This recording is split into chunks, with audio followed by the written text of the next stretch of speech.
Le Coran est la parole d'Allah, aussi parfaite soit-elle. Ouvrez-le avec humilité pour apprendre. Et ne croyez pas qu'une fois l'avoir lu, vous n'avez plus besoin de le relire.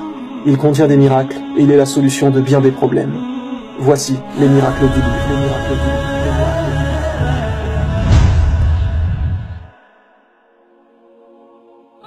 Beaucoup de gens doutent de l'existence d'Allah, et c'est l'intensité de votre foi qui vous gardera sur le chemin droit. Et le Coran est fait pour augmenter votre foi. Par exemple, jusqu'à il y a encore peu de temps, les gens pensaient que le soleil était fixe et que la terre tournait autour du soleil. Peut-être que même vous qui regardez cet épisode pensez encore cela.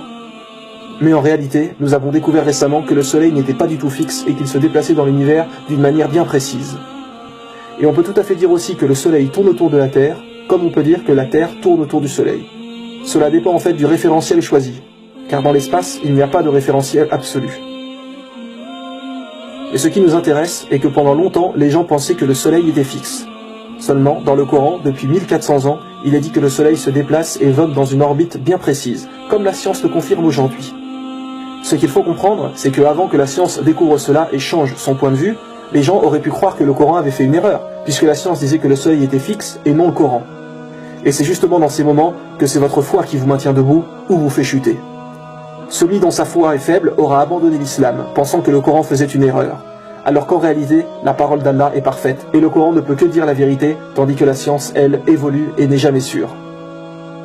Mais c'est important de savoir que si un jour vous ne comprenez pas quelque chose en religion, ne remettez pas tout en cause.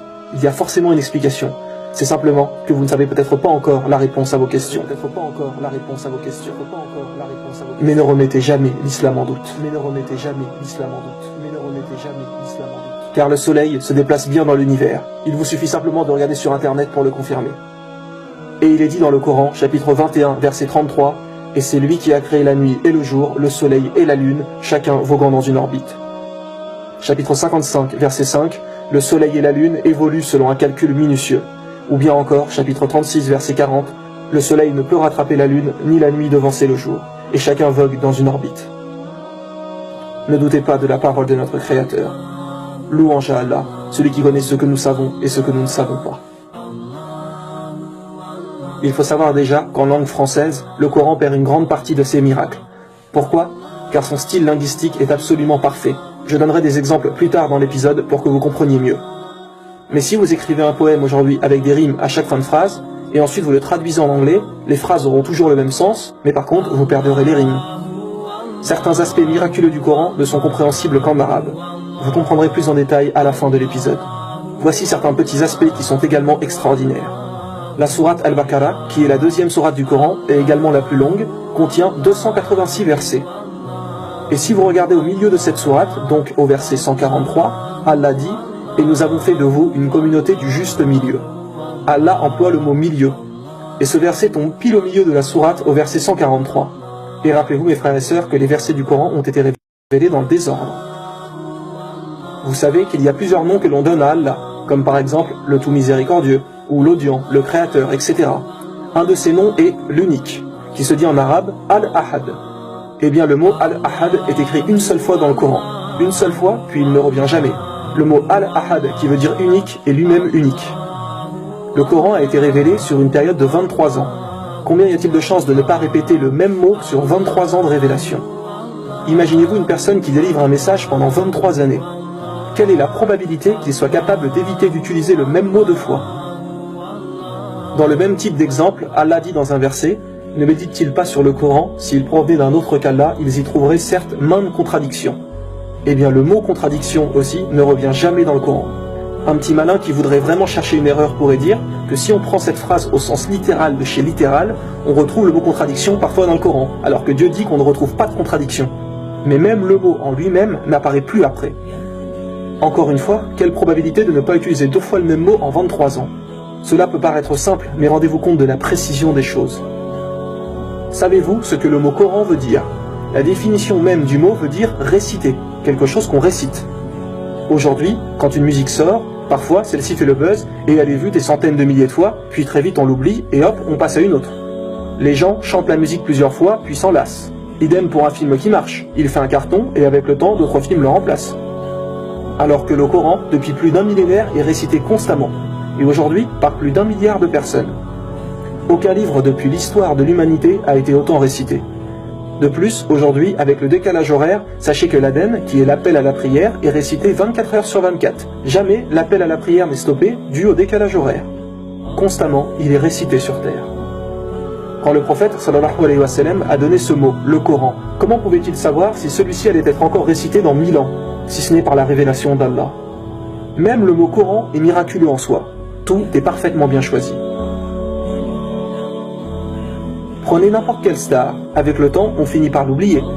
Alors que le prophète Mohammed sallallahu alayhi wa sallam est depuis 1400 ans aimé par les musulmans. Les gens pourront dire, oui, mais Jésus aussi pour les chrétiens, ou Moïse pour les juifs, etc. Et ce qui est intéressant, c'est qu'un verset du Coran parle de la renommée du prophète. Il est dit, chapitre 94, verset 4, « Et exalté pour toi ta renommée ». Et dans l'appel à la prière, lorsqu'il est dit « J'atteste que Mohammed est le prophète d'Allah », nous devons répéter la même chose. « J'atteste que Mohammed est le prophète d'Allah ». Et à chaque fois que nous entendons son prénom, nous devons dire « Que la paix et les bénédictions d'Allah soient sur toi, Mohammed ». Et étant donné que l'Aden est récité 24 heures sur 24, eh bien sans arrêt, la renommée du prophète est mise en avant. Le Coran est parfait et préservé jusqu'à la fin des temps. Outre le fait qu'Allah dit qu'il en est le gardien, et cela nous suffit pour croire que personne ne le modifiera jamais, Allah dit aussi qu'il a rendu le Coran facile pour la mémorisation. Et aujourd'hui, des milliers, voire des millions de gens connaissent le Coran par cœur. Même des enfants de 6-7 ans le connaissent sur le bout des doigts. Dans la prière, nous récitons des sourates de celui-ci, donc beaucoup d'imams, etc. le connaissent parfaitement. Alors imaginez maintenant si on brûlait tous les livres religieux, Bible, Coran, Torah, les Védas, etc.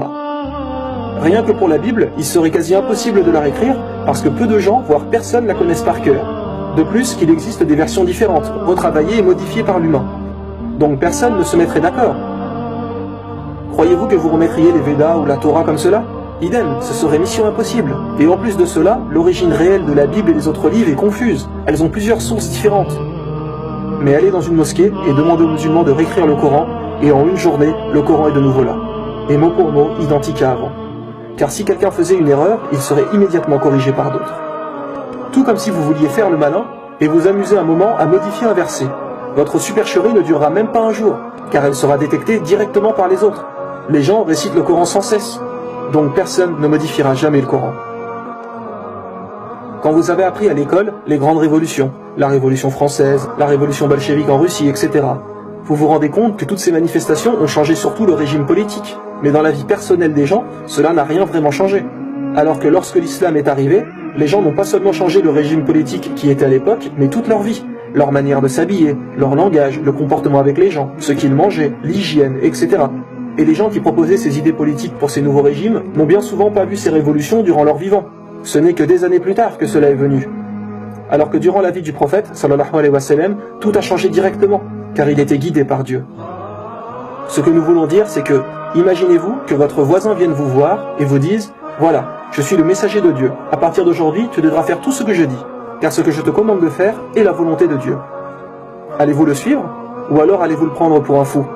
Votre voisin que vous voyez avant tous les jours et qu'à présent vous dit être le messager de Dieu. Surtout qu'à l'époque, les gens étaient fiers et suivaient fermement leurs idées religieuses. Mais non, ils se sont tous mis au fur et à mesure à suivre le prophète Mohammed, sallallahu alayhi wa sallam.